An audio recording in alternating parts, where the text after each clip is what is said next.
Man, it's that old thing, perseverance, consistency, hard work. My goal is to put the same work into, my businesses, my family that I put into football, and I've been running with that mantra since I got married back in '97, that if I'm going to have a successful marriage, I got to, the same hard work and same consistency and discipline I had on the football field, I got to put in my marriage and with my kids and with my businesses and all that. So it teaches you a lot, man. How to deal with your fellow man and not look at his color, but look at what he can do for the overall good of what you're trying to accomplish. So sports to me in general is just an incredible deal when you talk about football specifically, because of the closeness of guys. I just believe it's an amazing sport. The lifeblood of any college football team lies within their ability to continuously bring in top talent. That's why recruiting is everything, and we'll take a look at some of the top incoming recruits for 2018.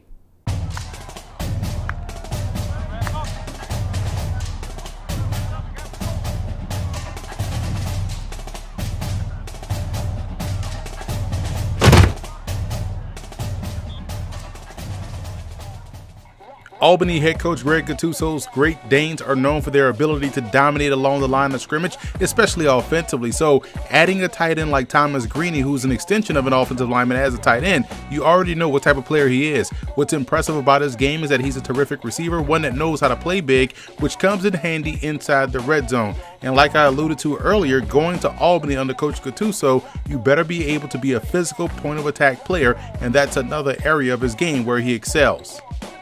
With Boston College transfer Darius Wade expected to take the starting role at quarterback for the Blue Hens, they get a chance to develop one of the top passers in the state of Pennsylvania behind him in Anthony Pauletti. Now, Pauletti has very good pocket mobility and athleticism that shows itself on film when it comes to evading pressure. To me, he has game that's very similar to a former Danny Rocco recruit and current New York Giants rookie in Kyle Loletta. He's going to be a really good player down the line for Delaware. I really like Devontae Chandler out of Chester, Virginia. His sideline-to-sideline speed is very impressive, and Elon already has a good group of linebackers in tow, and adding someone of the caliber of Chandler helps keep that second level both active and athletic. He's one of 3 linebackers the Phoenix are bringing in with this 2018 class. The rich get richer along the defensive line at James Madison, adding JUCO transfer Matt Terrell. And Terrell started his career at Virginia with the Cavaliers, then transferred to Garden City Community College, and now ends up with the Dukes. He plays with really good length and is a strong run defender, which should open things up on the opposite side for the speedy Darius Carter.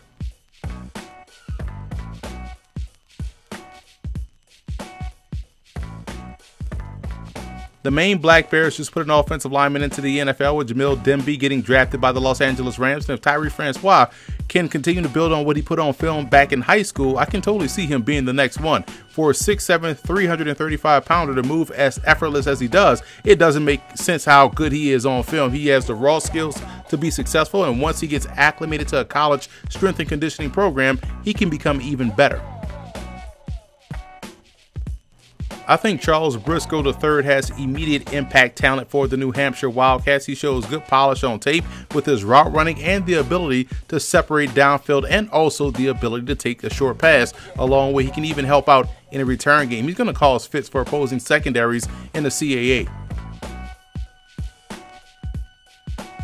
Defensive tackle Dylan Brown has really good ball get off and very active hands. You can tell he was well coached in high school with the way he plays. He's a technically sound player that just finds the football and should be a very good interior player for the Rhode Island Rams.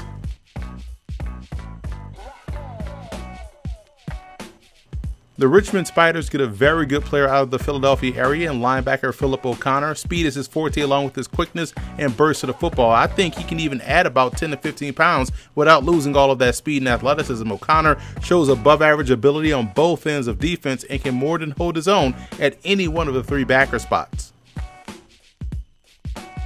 The Stony Brook Seawolves always keep the cupboard stocked with running back talent. Tyson Lawton is one of the 3 tailbacks that head coach Chuck Priori signed with this recruiting class, and Lawton's game reminds me of former Auburn Tiger Kerryon Johnson. He's able to string moves together all the while moving downfield. He's not afraid to lower his shoulder and has very good balance to break a tackle and keep on trucking.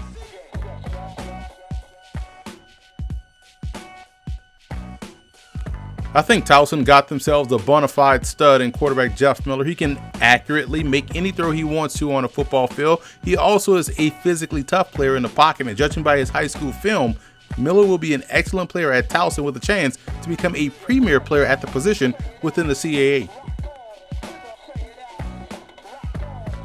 Staying with the quarterback position as we head over to Villanova, and Kadir Ishmael has the potential to star in this offense for the Wildcats. He's 6'7", 206, but moves like a 6 foot, 195-pound quarterback. His versatile skill set will put a lot of strain on opposing defenses. You just don't expect someone to be that tall to be able to take off like that. You don't expect someone that tall to also be accurate throwing the football both on the move and in the pocket. Ishmael is able to combine arm strength, velocity with the right amount of touch on his passes.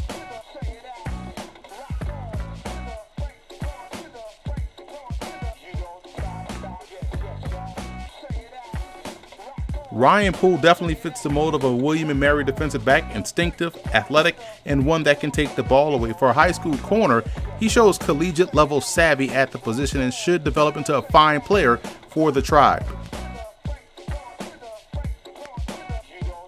So that's a wrap from Football Game Plan's FCS Kickoff. Be sure to follow us on all of our social media accounts, and don't forget to check out and subscribe to the FCS Opening Drive podcast on iTunes and also on SoundCloud, where Dave Hashagen and myself dive deeper into the world of the FCS. And don't forget to subscribe to the Football Game Plan Network on YouTube, where you can find all of our FCS video content at youtube.com/footballgameplan.